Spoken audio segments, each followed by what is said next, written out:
all a very warm and happy new year, a very warm, I shall say, 60 degrees, and happy new year to you all. It's so great to see so many of you here.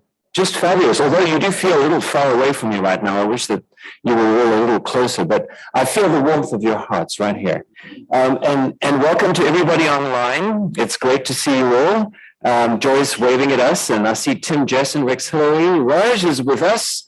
Bill Murray, and any number of other people who I can't yet see, but I'm sure are there. I know I was a little worried actually 5 minutes ago. I thought to myself, it doesn't look like there's anybody online. This is amazing. Everybody's here. And as it was, that they were all having fun in their breakout rooms. So as we all get back used to being together again, welcome. I hope that you've all had a wonderful time. I heard that it was sort of cold in Bloomington, right? But I didn't experience that, I have to say. But I'm glad that you all survived, and I'm glad that my water pipes are still intact. It's a really wonderful time of the year in so many different ways. It sort of feels like a new, clean beginning once again as we begin the year 2023. As I said in my email, for those of you who might have read it yesterday, it feels like it's got a really good ring to it. You know, it's also a time in which we can sometimes feel lonely. There's been so much that's been happening. The intensity of preparing for the Christmas break, for the holiday break, for all our celebrations, family. I was fortunate to be able to get together with 13 members of my family over the break, which was just absolutely incredible. And now, all of a sudden, we are where we were before. And thank goodness Rotary is with us. I was just talking to Sarah Laughlin this morning, who luckily is recovering from any number of illnesses and viruses and what have you, but Sarah's looking great. And we were just talking about how it's really a sort of a poignant time of the year where reconnecting to old friends, reconnecting to the things that we feel passionately about, reconnecting to Rotary is meaningful to us all. And so with that in mind, Sarah cooked up an idea this morning for us for a special event at the Cruikshank Theater on, what date is it? I think it's January 19th.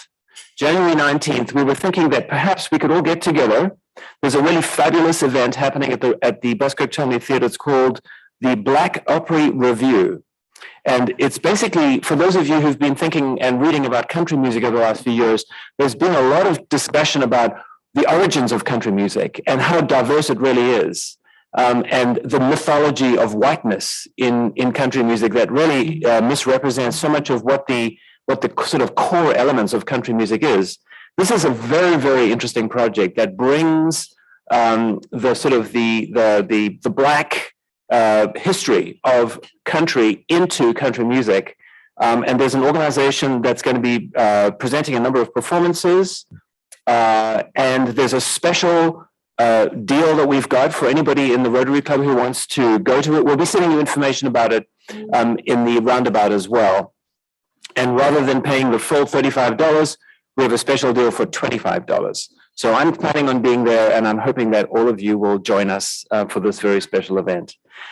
Some of us have traveled far and wide.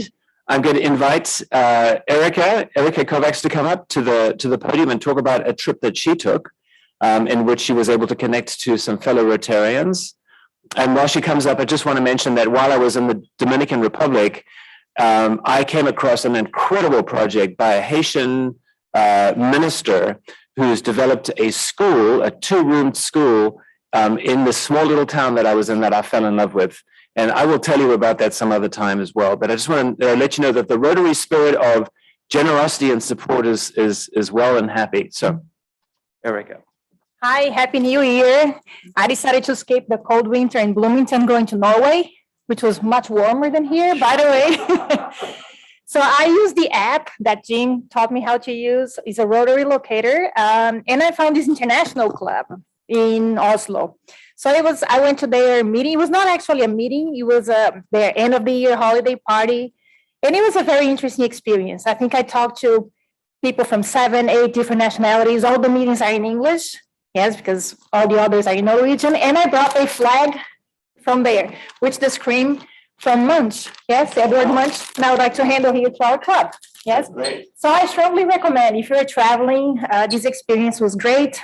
Next week I'm in Brazil, and I hope I do the same thing. Yes, Hey, oh, wow, thank you. fantastic. Thank you, Erica. Thank you. And there's a, thank you. And there's a brochure, and we are going to be developing our own brochure, so maybe we'll get a few ideas from this one as well.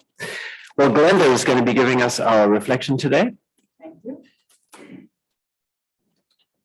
I can't tell you how wonderful it is that Kate Cruikshank has organized the Bloomington Rotary Club archives, and that's what she's going to talk about in a minute.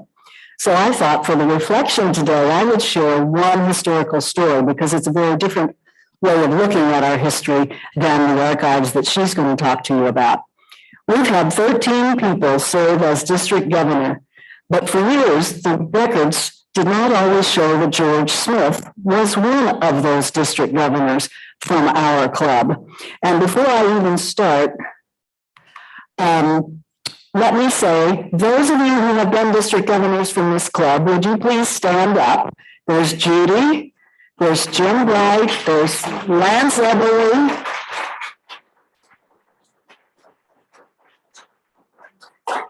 Thank you. Thank you for your service, and I'm so excited that there's 3 of you here today. So this was supposed to work there. So I want to talk about George Smith. Can you fix that? Thank you. When Jim Bright was district governor, he did get George Smith included, but we received more documentation last fall in August when J.T. Rowe, who grew up here and who visits us regularly, and some of you will remember him. He's the one in the colorful shirt. He's a longtime member of the Rotary Club of Los Angeles and leads the Rotary Millionaire Water Project, to which we have contributed in the past. George Smith's daughter-in-law is also a Rotarian in California, and she sent a paper copy of a reflection that was given to our club in 1981 when George Smith died. Sarah suggested that we could tie all these pieces together, from the tribute from the relative, now in California. If we have a copy of this, and it may be in the archives and I didn't know to look for it, with the further documentation of George's service to our club and district. The tribute was presented by Corey Alcorn in January of 1981, when Mr. Smith died at the age of 86. Let's talk about George a minute. He was born in Bluffton in 1894. He got an electrical engineering degree from Purdue, and he played the piano for the Glee Club. And he got another degree from the University of Chicago and a master's degree from IU. He married his wife in Washington, D.C. in 1918 when he was in the Navy. By 1920, they had come to Bloomington. He owned Smith Electric Company from 1920 to 1956, at which point he sold it to Everly Hardware. And Lance doesn't know very much about this, but we have to do some search on that too.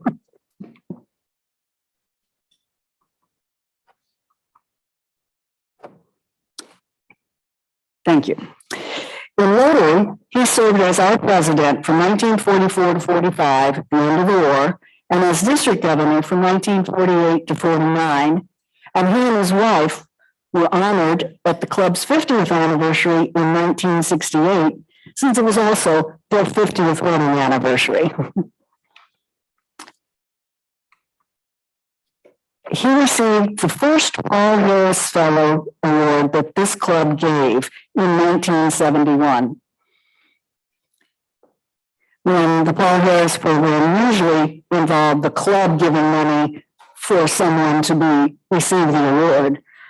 Now, of course, as you know, we can all become Paul Harris Fellows if we donate $1,000. And the next year, in 1972, Club President William Haynes honored George Smith again, this time for his 50 years of membership and as 50 years as the club pianist. So today, we want to celebrate that Kate has organized our archives, and we celebrate that George Smith's year as district governor has been documented. Thank you.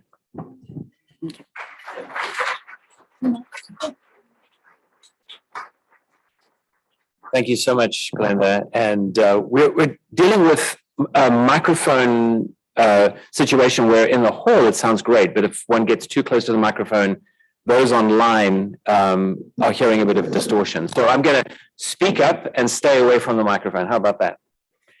Okay, so thank you so much, Glenda. That was really, really wonderful. We have birthdays to celebrate. There are a few birthdays that happened over the break. Amy Osajima, happy birthday, December 25th. Katie Beck, happy birthday. It was your birthday as well, December 22nd, the 27th. Anne Wren, likewise, on the 27th. Lee Witt, 29th. James Wolfe was the 29th. I wish that I had known that 2 days ago when I saw you. And Tom Boone, December 30th. So happy birthday to all of you. That's really wonderful. Anniversaries, is it Eric Powell and Leanna Powell both have their first year with My Sports Locker, one of our organization memberships. Gus Chikalis, 7 years. Great to have you with us, Gus. Liz Fidel, 18 years. Liz is with us. She's there she is right there. And Paul Hazel, 36 years. So congratulations to everybody. It's so great to see both the new members accumulating years and then also those members who've been part of this club for so many years that have given us the traditions and the personality and the quality of what this club is. So it's really great to have you all celebrated in this way. Let's introduce our guest, Winston Schindel. You are here. You want to come and join us at the podium?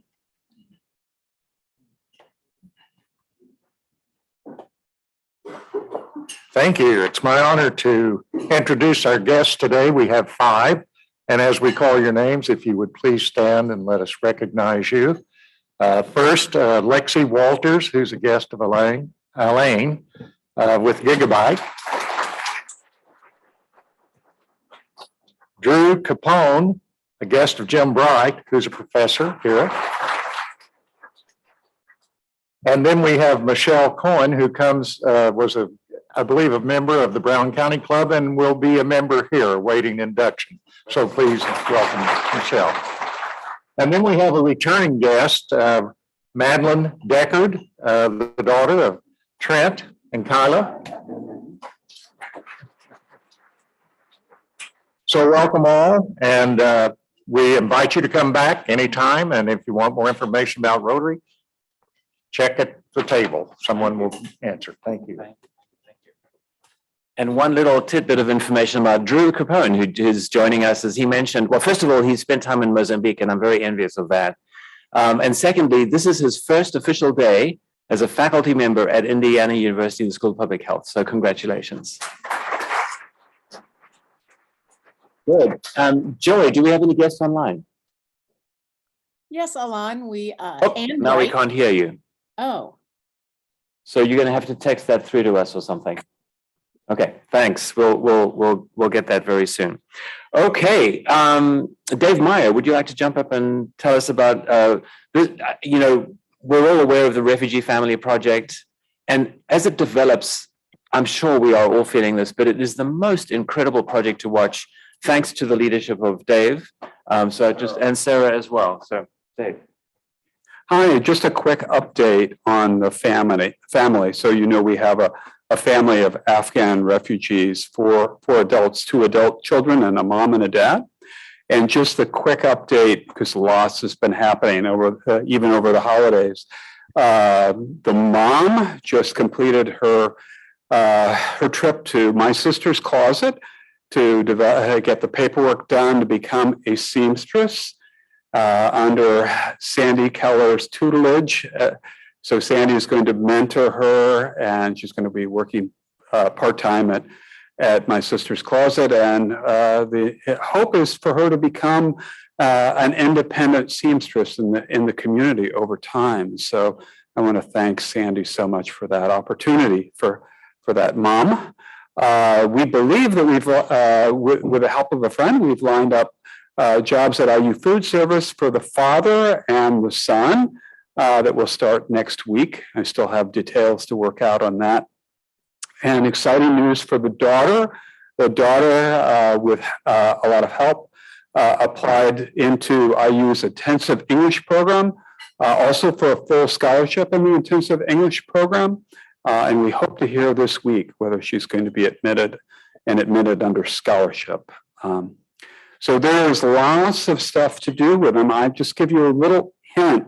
It's not about me, but after this meeting, I'm going to be going back over to the family and I'm going to help them with some paperwork that they need for credit card applications, some proof of address stuff that they will need, some My Sister's Closet paperwork that they will need, and also to help one of them pay their first utility bill online, the mechanics of that. So if you're thinking about like what is it that a refugee family needs, it's all of those things that we all take for granted that we've learned over time they have to learn. So thank you all. Thank you, Dave. Such incredible people that we've met, that refugee family, just amazing. A few member updates, and we will have happy dollars, so start thinking about what you'd like to say. We will zip through those as well. Thank you for those of you who've signed the card for Martha Wales, who unfortunately fell down as she was feeding her bird. She was walking toward her bird feeder just before the break. She slipped and broke her collarbone. So hopefully she's online and doing well. We have Hank Hejima is back with us. It's great to see you. Wonderful to have you with us again, Hank.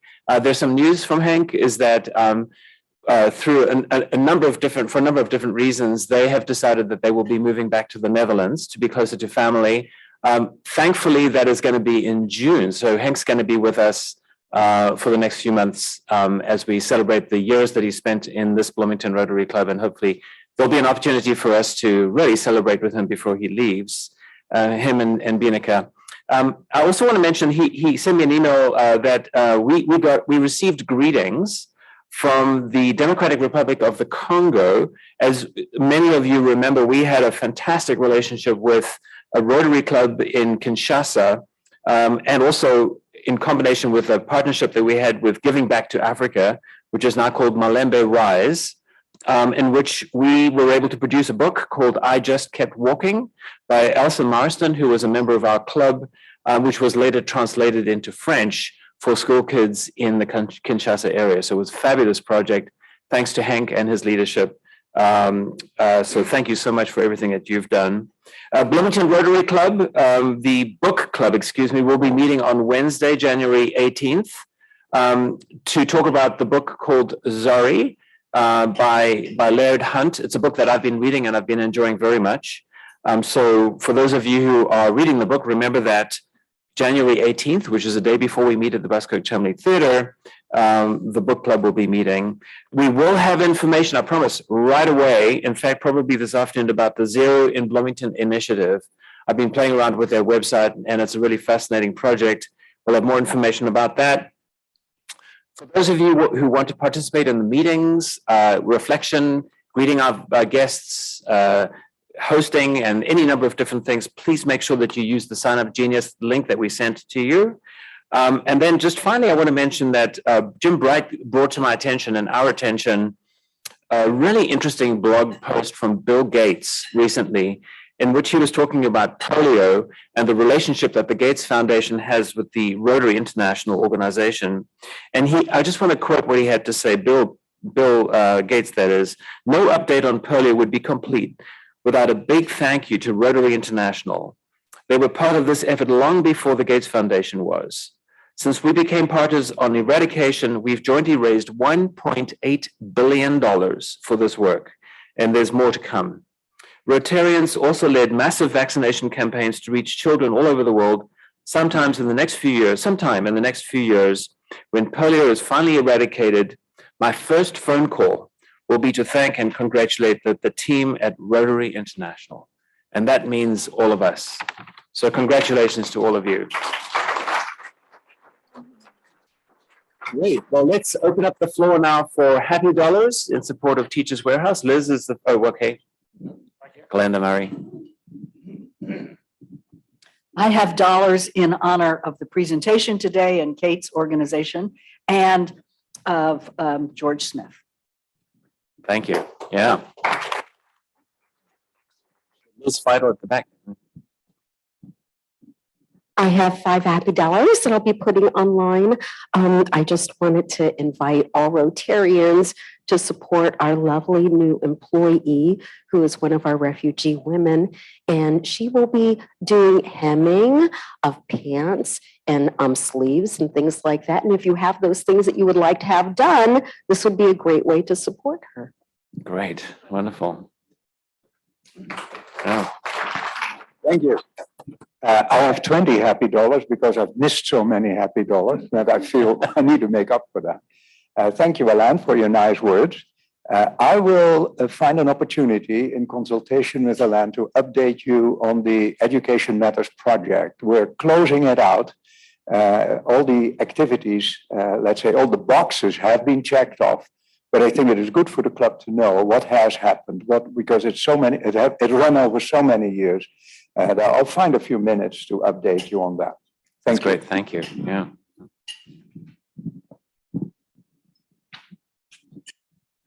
I have a happy dollar to say that my husband will be coming out of the hospital and hopefully going into rehab today. Wow, great. That's great.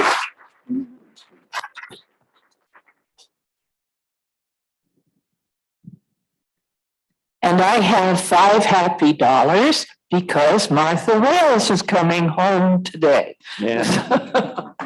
and I have another $5 happy because Judy is looking so well. It's really great to see you. Yeah.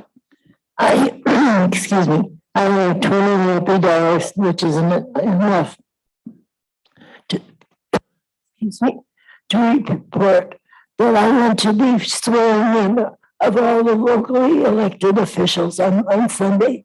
And there was at least 100 of them. Wow. And I was watching and listening. I was thinking that this is just a variety of people. There were people who were old or young. They were well-dressed or scruffy.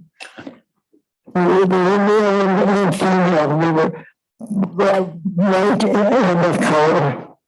It is a real picture of America. A sample of very so I was just stuck with them and very pleased to see that everything went really well. So I think America's democracy is still alive. And I applaud it. That's great. That's really, really wonderful. Thank you, Charlotte. And thanks to Charlotte for her leadership in the Bloomington political community. It's really been a life of incredible service. Okay, well, without further ado, let's move on to our program. Before we move to the program, I just wanted to thank Charlotte once again for being our greeter, as well as Winston Schindel was her assistant today. So thank you very much, Winston, as well as for introducing our guests. Joy, always anchoring our our Zoom session. Glenda, for your reflection, which was really wonderful. Kyla Cox-Deckard is going to be anchoring our reporting for the month. Thank you so much, Kyla, because I know that's, having done it a number of times myself, I know that how much work that is. And Michael Shemus, always, as our Zoom mic operator. And then Tyler Nichols, who's always here to help us through as our producer. So let's get on with our program. I'm going to invite Glenda up to the podium once again. Thank you. And I won't lean into the microphone quite as far. It's my pleasure to introduce Kate Cruikshank, one of our own members. She grew up in Colorado. She got her PhD at the University of Wisconsin. She said, that's how I became a Midwesterner. Then she came to IU School of Education, switched to archival work in congressional papers. In 2001, she's faculty in the library. And among the many that she has worked on were Birch Bayh and Lee Hamilton papers. So please welcome Kate.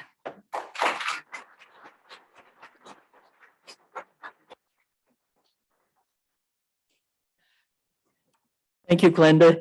Tell me if Zoom is a problem here, if I'm too close or something, okay? It's lovely to have Glenda do the reflection today and also to introduce me because it points out the value of an archivist's work. I organize the stuff and arrange it so someone like Glenda can use it and produce the kind of things she produced. And so it's just nice to have that pointed out.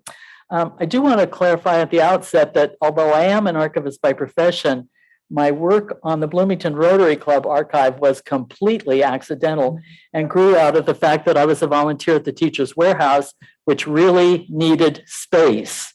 And suddenly there were 3 big dusty file cabinets sitting in the middle of the garage. And I walked in there and said, what the are those and how do we get them out of here?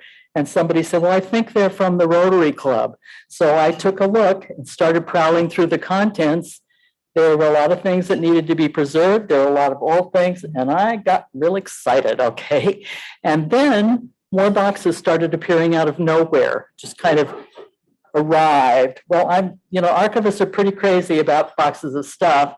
So I've been taking Bestman's holidays over the last couple of years, just trying to organize that stuff so that somebody like Glenda could get into it easily and find out what's there.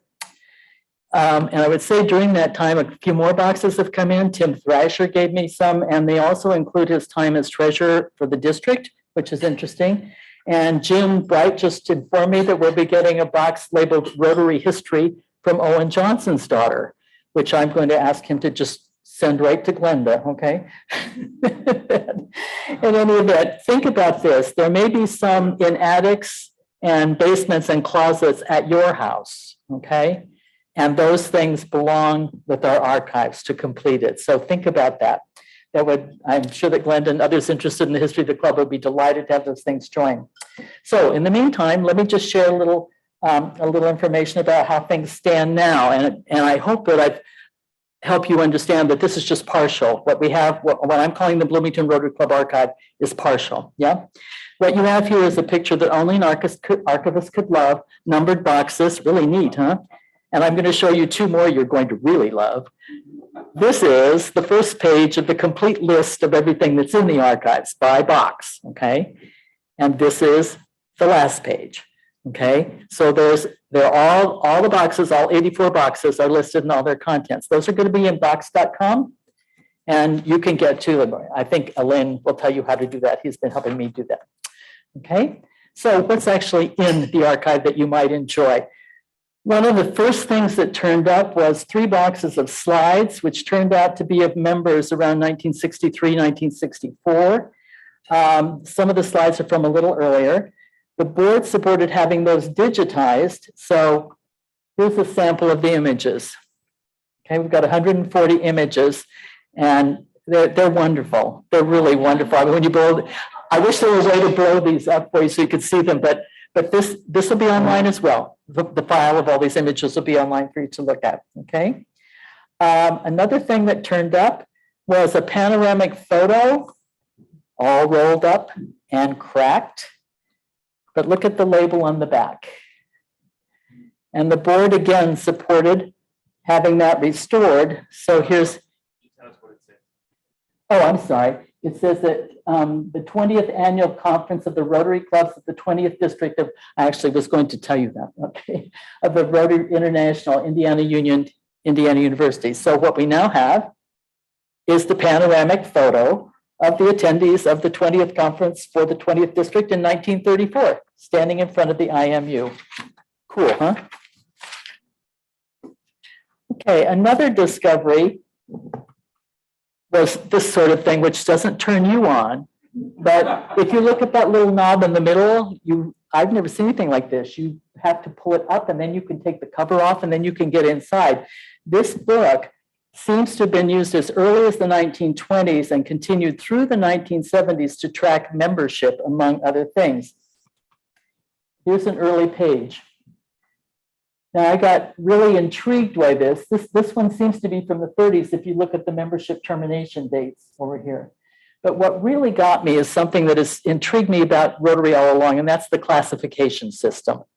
I looked at that and I thought, okay, what's going on here? You'll notice that there are quite a few IU people in that it's the third column from the right. You know, quite a few of those.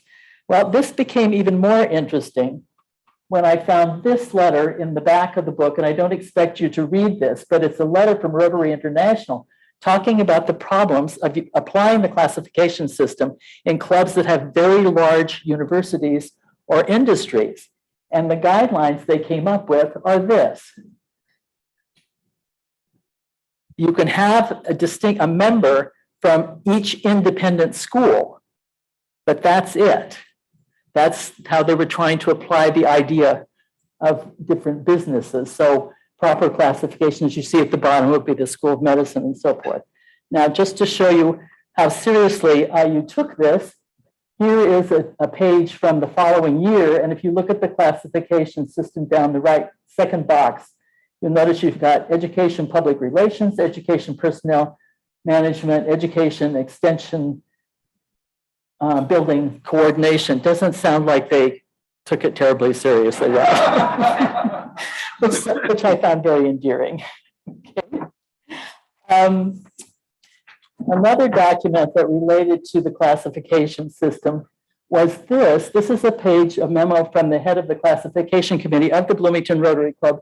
They had done a survey of the classification of the Bloomington Rotary Club. If you look at the bottom there, you can see what their conclusions are, that the active membership does not adequately represent the major industrial employers in the community, has adequate representation from the non-industrial employers in the community, although some are not represented, and that 43% of the club membership doesn't represent any business or professional classification, okay? So they also included a list of the classification categories that I'm sorry, I had blown that up. A list of the classification categories that are not filled. These are open classifications for the Bloomington Rotary Club. I love this list. This is great. That's one page. This is the next page. This is the next page, okay?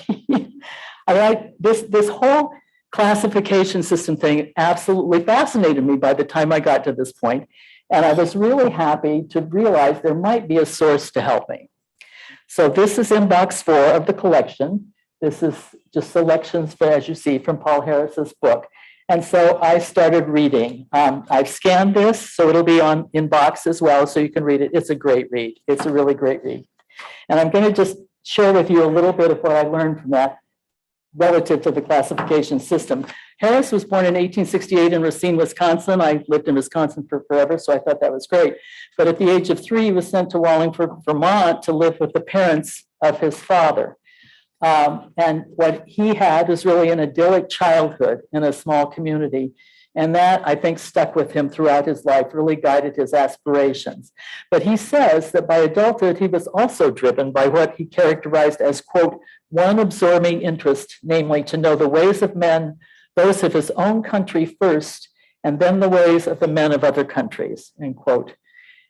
He credits the law school commencement speaker in 1891 with inspiring him to pursue that goal by the speaker's statement that, quote, it might be a wise plan for each graduate to go to some small town and make a fool of himself for 5 years, after which he could go to the city of his choice and really begin his practice, end quote. So Harris decided to give himself 5 years to be a fool, so to speak, traveling all over the US, holding down various jobs gotten through contacts, going to the Caribbean, and finally to Europe. I found this fascinating. I don't know, maybe you all know this already, but I just found this absolutely fascinating. In 1896, 3 months before the 5 years were up, he set up his practice in Chicago, waited for clients to find him, which they did not, and experienced a deep longing for that community in New England and went back to visit it. He returned to Chicago with a sense that there must be many like him in Chicago, coming from rural and small town communities. And he began to wonder, as he put it, why not in big Chicago have a fellowship of just one man from each of many different occupations, without restrictions as to their politics or religion, with broad tolerance of each other's opinions. So there it is, the beginning of the classification system. In February 1905, he and 3 businessmen founded the first Rotary Club, and its primary values were the values of his New England village, fellowship and mutual helpfulness. But those 5 years of pursuing his dream of knowing the ways of men in his own country and others had sown a seed for something else, and that was international expansion of Rotary. And that brings me to what I really consider the jewel of our Bloomington Rotary Club archive. We have club banners from over 700 clubs from all over the world. It is dazzling. Some of them are sewn on to big banners. We have 10 big banners like this with them sewn on. Show you a couple more. And we have about 560 that are not sewn onto anything, that are individually. The challenge of preserving this is and storing them in a good way has been quite a big one. And I ended up loving it. I have to admit, I'm an old stamp collector, so this was pretty good stuff. But we have that, I realized as I was looking through them that we have banners that predate World War II. This is from Burma, and it's very, you can't really tell, but it's very worn. When you feel it, it's very worn. I'm going to just take you through a few of these that I think are the older ones.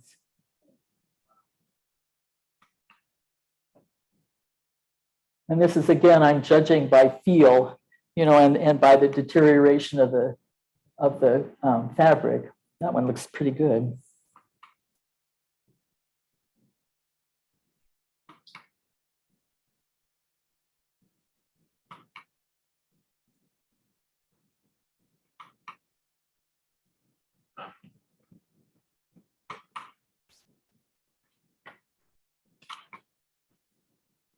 This one was a trick to identify, but it does really say Venezia in the middle of that rotary wheel.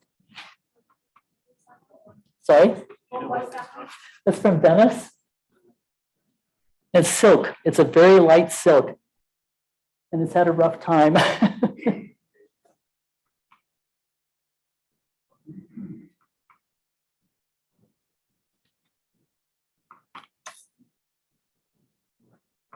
I do want you to know I'm not going to show you every banner, although it's hard to resist. Harris said that by 1919, get this, they started the first club in February 1905. By 1919, there were nearly 500 clubs in the US, 24 in Britain and Ireland, 23 in Canada, a club in China. I wonder if that was that Beijing one, who knows, yeah? And one in the Philippines. And within 2 more years, there were clubs in Uruguay, Argentina, Panama, India, Spain, Japan, France, Australia, New Zealand, South Africa, Brazil, and Peru. Okay, we have banners that could have come from those clubs in the early days. There's no way of dating them. There's no way of knowing. I don't know, but the whole process is just so exciting. There are some of obvious historical interest, and this will be for Ellen, if you've seen this one. This is, yes, but it's in Afrikaans. Yeah. So presumably it predates the later ones that have both Afrikaans and English on them. And this one would have to be from between 1923 and 1963, because then, see, this is good to have an African historian on site, yeah, because it was Rhodesia then in 63 and then Zimbabwe later, right? Yeah. So, but I mean, the history's there as well that one could tease out. But I have to say that as I looked at these and I thought, we've got 700 of these and I'm getting them all stored and preserved in boxes, fine. Is there anything we can do with them that is more than just letting them lie in boxes? And I don't know. But the question for me is, who belongs to these clubs? I mean, I was looking on Google Earth for some of these clubs and they're in little towns, stuck in strange places. But the questions in my mind are, what are their lives like? What do we share with them? Are there connections that could be formed that would enrich all our lives? I mean, we might have a banner from 50 years ago, but is that club still there? Could we find out? Might be fun, I don't have answers, but I just wanted to let you think about those questions. And then I want to show you some of the really beautiful banners. I love this. This is embroidery. This is from Dhaka, Bangladesh. Yeah. And this is one of my favorites, embroidered also, but look at it. It's handmade in somebody's house. Yeah, isn't that wonderful? We have metal banners, so-called, from Australia, from Germany, and from Spokane. We have leather banners from Nairobi and one from Banff. Yeah. And this is from Fiji. I don't know what the fiber is, but I assume it's some sort of plant fiber. And then we have wood from Waikiki. and interestingly enough, from Wallingford, Vermont, where Paul Harris grew up. And this is just a wood panel, and here's the back. Can you read that? I think you can, can't you?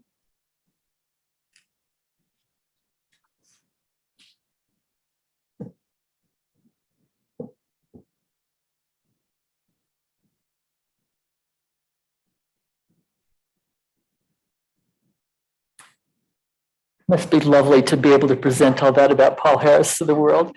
There was a banner, I didn't include it, there's another banner that announces that I think it's in Hong Kong, that announces that it was the first club to have all its members be Paul Harris Fellows.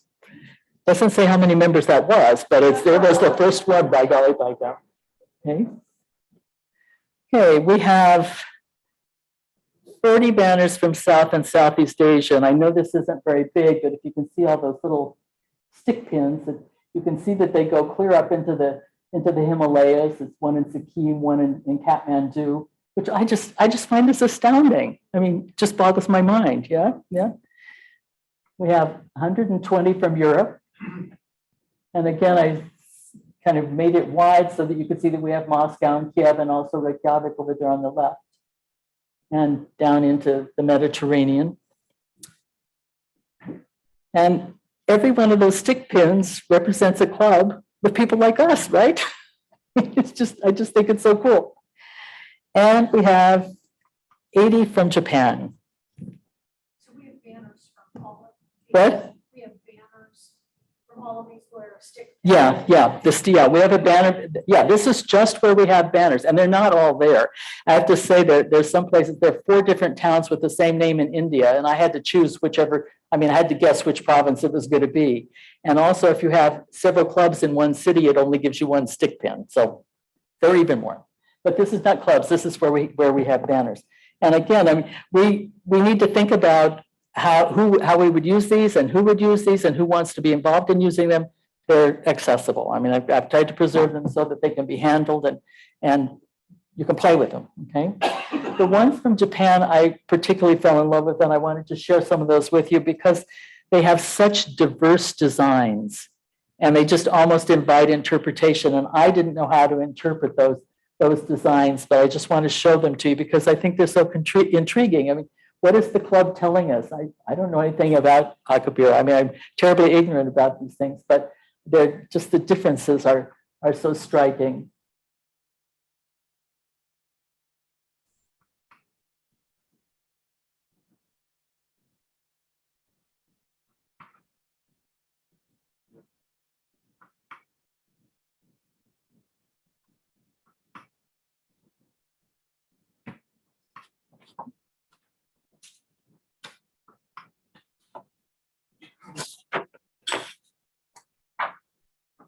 And then this, which probably needs no explanation. Isn't that gorgeous? Just gorgeous, yeah. And finally, we have 200 banners from the United States.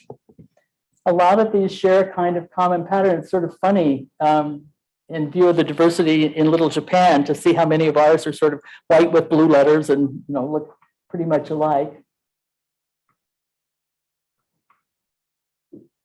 I mean, they vary a little. There's an awful lot of this, but there's some that are strikingly different. I want to show you just a few of those. Did you bring that one? Oh, good. This is what we need to know. Put it on the back. Label it on the back. This is.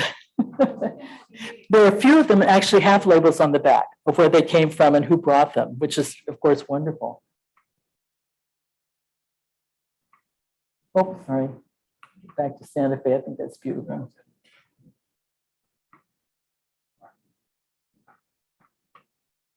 Now this, I lived in Medford, Oregon, which is just now north of Ashland, and I thought nobody's going to understand that. But they have a fabulous Shakespeare festival there, and they're obviously connecting to those roots. So, and finally, I have the banner that you're all going to love. Isn't that wonderful? There are tons more. There,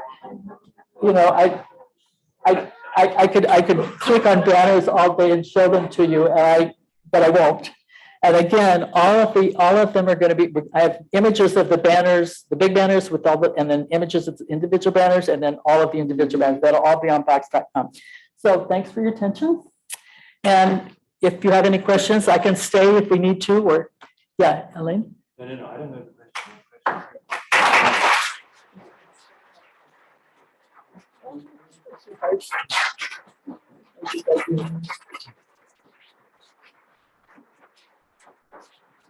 Thank you. Thank you. Is it Lauren? Yeah. Yeah. Do we have a club banner and is it available? Do we have a club banner is it available for us to distribute on our travels? You might know that. We do have a club banner. We've actually gone through several versions. I almost included them. And I have separated out the multiple copies. There are very few of our current club banner. There's also a wonderful file from the 80s that went through redesigning the club banner. It has one from Kentucky as a model and so forth. It's a lot of fun. But we have just a very few. Yeah. Do any of the banners have any information on where they came from or how they got here? A few, yeah, I guess in case somebody on Zoom has trouble with that, the question is there any information on how the banners got here? A few of them, when they were manufactured, had a tag sewn right into the back, so they could say presented by this person from this club to this person with this club. I mean, so there's a little information, but on very few. And most of the ones coming to us have not had that. I think I've seen maybe half a dozen out of the whole 700. Yeah.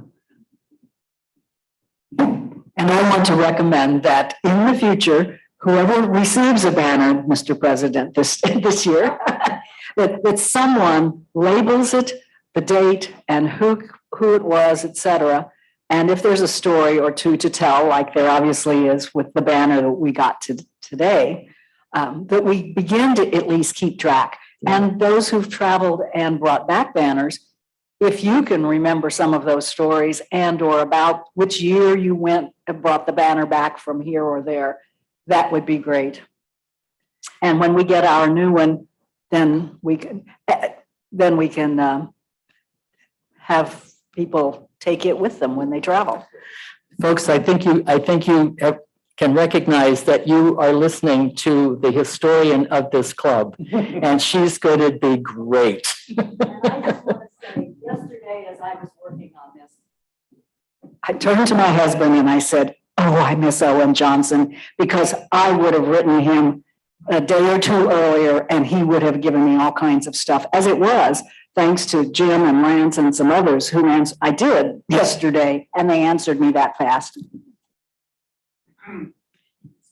Thank you so much for all the work it took to get all of this together. It's really interesting. I'm curious where all of this is being stored and if there have been any talks about maybe organizing some sort of like physical exhibit at any point. Okay, where it's being stored is in room 24 of Teacher's Warehouse, which is fine to store it. There's no way to work there. There's no way for anybody to work with things. And Glenda and I have been talking about this. Glenda, are you the official Monroe County History Center historian, right? Yeah. I had talked to Hillary Fleck at the History Center in another context, and just off the wall asked her if she'd have any interest in the Bloomington Rotary Club archive, and she said yes, she would. Now, if it were there, it could be used. We'd have a lot of things to work out beforehand, like how recent the records would be and what we want to pull out, what needs to be kept, what doesn't need to be kept, and we could work all that out. I suggested to Atlanta, and Glenda and I were talking beforehand, having an archives committee to sort all that stuff out. And then, of course, the possibilities for exhibits are there. Yeah. So I wondered about the fabric and how it decomposes over time. So I'm concerned about like where it's at and what's being happened with the fabric so that it remains intact. So I don't know what's happening with that. Okay, the problem of the fabric remaining intact and preservation was an issue. The ones on the big banners had suffered quite a lot, partially because the felt of the banners had shrunk and they had been stitched on all four sides, so they were all puckered up. So I went through and released all three of the four sides and pressed them, so they're all now on a great big roll. I hope completely flat. I tried. They're completely flat. The others are stored in plastic. I got good sized plastic sacks, sheets, whatever, to put them in a full-size archival box. So they are flat. And I've got some sturdy board between to try and keep them all horizontal so that they can be pulled out and handled and put back in. They're all labeled, every box, the content list, that'll be on box.com too, but each box has all the contents listed on the top of the list, and they're all, and the images are all numbered and coordinated with the lists in the boxes. Oh, we're compulsive, if nothing else, you know. Yeah, okay. So, but my whole point is for you all, or whoever's interested, to be able to get in, to find things, to use them. I mean, they're just gorgeous. You will just feel like it's a feast when you're playing with these things. Okay. Is that enough? Thank you. Thank you, Kate. Just stay up for a second. Thank you, Kate. Just so extraordinary. I just want to say that every quarter, we like to support a local organization or agency. And we have somebody to choose that organization every quarter. And you are the lucky person to do that this time around. So go ahead and let us know which organization that might be. And by the way, Natalie suggested I use my helmet. So since Pets Alive. Yeah, which is great. Great, thank you. Thank you so much. And what an extraordinary presentation that was, and a reflection of so much dedicated work, so interesting and so powerful for all of us, and reminds me that Rotary is made by people. And it also made me think about utopianism, utopian communities that have started up any number of different places in different ways, and they've been imagined in so many different places. In some ways, Rotary represents an element of utopianism that I think is super powerful and has now circulated around the world in such a powerful way. And today's presentation really brought that home to me. So Kate, thank you so much. By the way, as you mentioned, we do have all these beautiful images in box, which means that any of you can go there at any time, 2:00 in the morning. You can go there and have a look and peruse the incredible images that are there. So we will be meeting once again next week for our second meeting of the year. We'll meet in the Georgian room. So that'll be in Georgian room and on Zoom. Our guest will be Kurt Messick from Ivy Tech. He's a professor who will talk about the James Webb Space Telescope and astronomy. So that should be really fabulous. Okay, well, with that, let's have our four-way test of the things we think, say, or do. First, is it the truth? Second, is it fair to all concerned? Third, will it build goodwill and better friendships? Fourth, will it be beneficial to all concerned? And fifth, is it fun? Thank you. Have a wonderful week, everybody. Thank you.